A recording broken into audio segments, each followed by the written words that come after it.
Hello, all you beautiful, amazing people. Hope you are having a fabulous day. Sharon Menard, True Health Coach, healthy body, healthy mind, healthy finances. Have you set your goals for this year? You know what? If we don't set goals, we don't have anything to move toward. And guess what happens? The end of the year comes and nothing has changed. So we have to create a vision. We have to create a plan of where we want to move our life towards. So I want you to go get pen and paper because I'm going to help you to set your goals for this year. Okay, and it's based out of my book, Train Your Brain for Success. And next month, we're going to be doing a Train Your Brain for Success boot camp where we're going to go through the book. So if you want to join us, it's totally free. I used to charge thousands of dollars for all of that, and now I give all this for free. So comment below if you'd like to join us. But have your pen and paper ready. And what we're going to do is we're going to first look at the different areas of our life. So in the book, I have what's called the Wheel of Life, where we have our financial life, we have our health life, we have our spiritual life, we have family and relationships. And what we're going to do is we're going to create our top 10 goals based on these 10 areas of our life, because we have to remember, our life isn't just bits and pieces. It is an interconnected whole. Our health impacts our relationships, our finances impact our health and our relationships, our spiritual life. All of this impacts each other, okay? So, top 10 goals. Goal number 1. So first off, I want you to think about your health, okay? What are your health goals, okay? Health, fitness goals for this year. I want you to think about if at the end of this year, you have the health that you want, what does that look like? Are you strong? Are you healthy? Are you fit? How much do you weigh? What can you do? What kind of activities can you participate in that you can't participate in now? Okay, I want you to get that image of what does the health look like that you want to move toward. And then I want you to begin to think about, how can I get there? Okay, so you're going to write down, this is the weight I want to be, or I want to be stronger, I want to be fitter, I want to be able to start playing tennis again, or whatever the particular goal is. And then you're going to begin to think about specific ways to make it happen. Okay, so how are you going to make that health goal happen? Okay, I'm going to start eating healthier. I'm going to start drinking a gallon of water a day. I'm going to start working out for 30 minutes, 2 to 3 times a week. I'm going to start walking more, okay? Begin to think about what are things that I can do to create better health in my life, okay? So writing them down, okay? I'm not playing games here, guys. You got to write them down, okay? Psychology shows that when you write goals down, it takes it out of the world of ideas and imagination and brings it into current reality, okay? When we put that goal down on paper, it begins to make it real. And the brain will then go to work to find ways to make it happen. So I don't know if you've ever gone to buy a car. Let's say, you want to buy a new Toyota Camry. And suddenly you notice, wow, I didn't know there was a Toyota dealership here and over here, and you're driving on the road, and suddenly you notice all the Toyota Camrys on the road.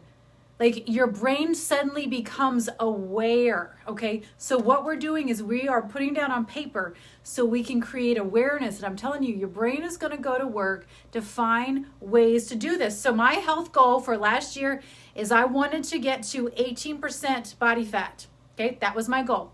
So I wrote it down. I had it on my phone as a reminder. It'd pop up every day on my phone. Guess what I got my body fat to? 17%. I beat it. I even my brain kept finding ways to make it happen because I kept showing my brain what I wanted. You got to show your brain what you want if you want to move toward what you want, okay? Typically, we show our brain and we talk about everything we don't want. Gotta stop it, okay? You gotta show your brain what you want. Okay, so number 1 is health. Okay, number 2, the next area of our life is work, finances. What are your goals for this year? To make more money? To get a promotion? My husband's goal was to be top salesman in the company. He kept seeing it. He kept speaking it. Guess what he just found out last week? Top salesman for the year. Okay, we had financial goals that we set for ourselves this year. Again, I had it pop up on my phone every day. Guess what? We hit our goals, okay? So for me, this year moving forward, I really want to create in my business a monthly income of about $20,000. Okay. Well, that all sounds fine and dandy, but how am I going to do that? Okay. Your goals, again, you've got to think about how am I going to do this? Otherwise, it's too vague and the brain, it's hard for it to understand. Let's break it down. Okay. So for me, to make $20,000 a month, I need about 5 personal sales and I need about 10 sales from my team. So let me break that down by week. That means I need about 1 personal sale a week and 2 team sales a week. Okay. So this is what I need to begin to focus on. Can I maintain this? This is what I'm going to move toward over this year so that I can consistently create the income that I want to create. So how am I going to do that? Through prospecting, through, these different means. So you've got to get specific, okay? So I want a promotion. What does that mean? How are you going to get the promotion? Okay? I'm going to, step my game up. These are specific things that I can do. Maybe you're unemployed, okay? What would be your ideal job? Okay, if you don't know and you're confused about your career field, go to 16personalities.com, 16personalities.com. Take the personality assessment. That will help you a lot. I used to be director of career services. I love this kind of stuff. Okay, but what would be your ideal job? Write it down on paper. And how are you going to get that job? How are you going to present yourself? What skills do you still need to get? Who do you need to submit your resume to? Okay, get it on paper. Okay, third is, let's do spirituality. Okay, so what are your spiritual goals for this year? Okay, we are mind, body, spirit. Okay, we don't want to forget dimensions of ourselves. Okay, so spiritually, you could say, I want to be closer to God. What does that mean? Okay, what does that look like? Okay, I'm spending more quiet time. I'm getting in the Bible. What does that look like for you? I want to be more compassionate to people. Okay, how am I going to do that? How am I going to work toward that? Okay, so we want to begin to get specific. Okay, so goals need to be what are called SMART goals. So SMART is an acronym for specific, okay, because if they're too vague, it's hard for us to obtain them. We need to be specific. They need to be measurable, okay? I want to lose this much weight. Is that measurable? Yeah, I'll be able to know when I hit it, okay? Attainable, okay? Can I actually do this? Is this something that is actually attainable, or is it dependent on so many other people that it's not really in my control, okay? So your goals need to be within your control, okay? So are they realistic?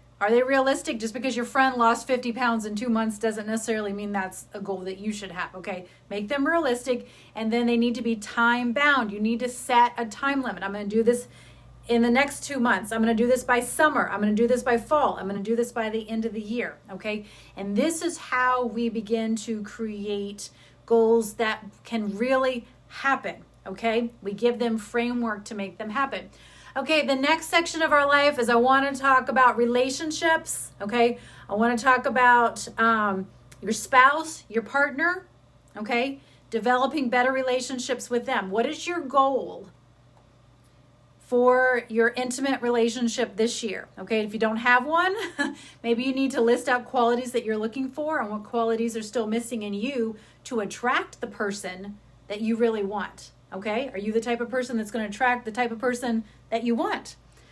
And what I encourage people to do is, if you have not read the Love Language book or looked that up online, to definitely do that. Because for me, I wanted to have a better marriage. But what does that look like? What does that mean? And so when I realized that my husband's love language was positive affirmations, I said, okay, I can give him 3 positive affirmations a day. That is my goal. Because I can't, magically make my marriage better.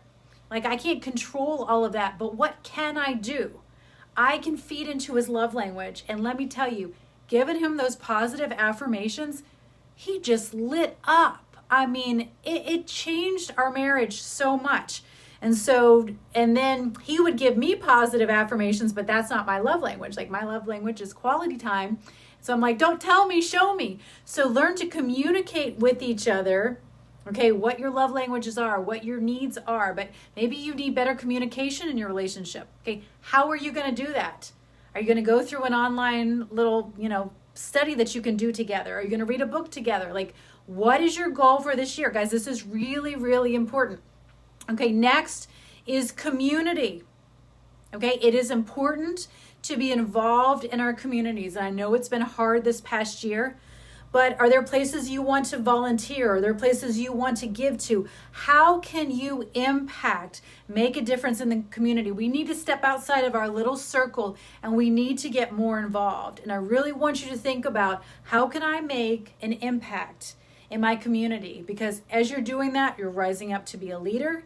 You are making your contribution, you're giving compassion. So many incredible skills and traits can be developed through community service or getting involved in business groups or networking, that type of thing. Okay, self-development. Okay, so this is mindset. Okay, the more you grow, the more you have. Okay, to have more, you have to become more. Okay, you have to think at a higher level. So what are you putting in here? Okay, do you need to read some self-development books like Think and Grow Rich? Okay, there's so many powerful self-development books out there, okay? So what can you commit to? 5 minutes a day? Can you commit to reading a book once a month? Like, what can you commit to? Maybe there's skills, maybe self-development is skills that you want to develop. Sales skills, maybe you've always wanted to learn an instrument. Maybe it's in sports. Okay, how can you develop yourself this year? What is a skill set, a mindset that you can learn this next year? And what are you going to do? You know, even if it's just once a month, once a week, something that you can do. You've always wanted to learn to play the piano. Can you sit down once a week for 20 minutes and do a little YouTube video that teaches how? Like, begin to think about, how can I move my life forward? Otherwise, I'm telling you, the end of the year is going to come and you're going to be like, oh, another year went by and I didn't move my life forward. Okay, leisure and fun. Okay, this is really, really important. We can't deny that part of our life. We need to set goals for leisure and fun. Maybe that is a family vacation. Maybe that's setting some weekend trips. Okay, maybe that's creating a weekly fun night for your family, or a game night, or, making it a point to get together with friends once a month and, have a little party night or something. What was fun for you? You need to make sure that you have fun and leisure as one of your goals, okay? And so, like, for our family, it was really hard because of everybody's schedule for us to go away on some week to 10-day vacation somewhere far away. So what we said is, we're going to do 3 trips a year for like 3 or 4 days, like up in the mountains or something like that. And that's what we did. Like, we found ways to make leisure and fun a part of our life. And then we'll have game nights for our family and that type of thing too. So think about what works for you. I'm not telling you have to go out and buy some $20,000 vacation, but think about some goals. Maybe you haven't been on a vacation in a long time. And you say, I'm going to go on the vacation, in a year from now, and I'm going to begin to put money aside every month so that I can finally make this happen.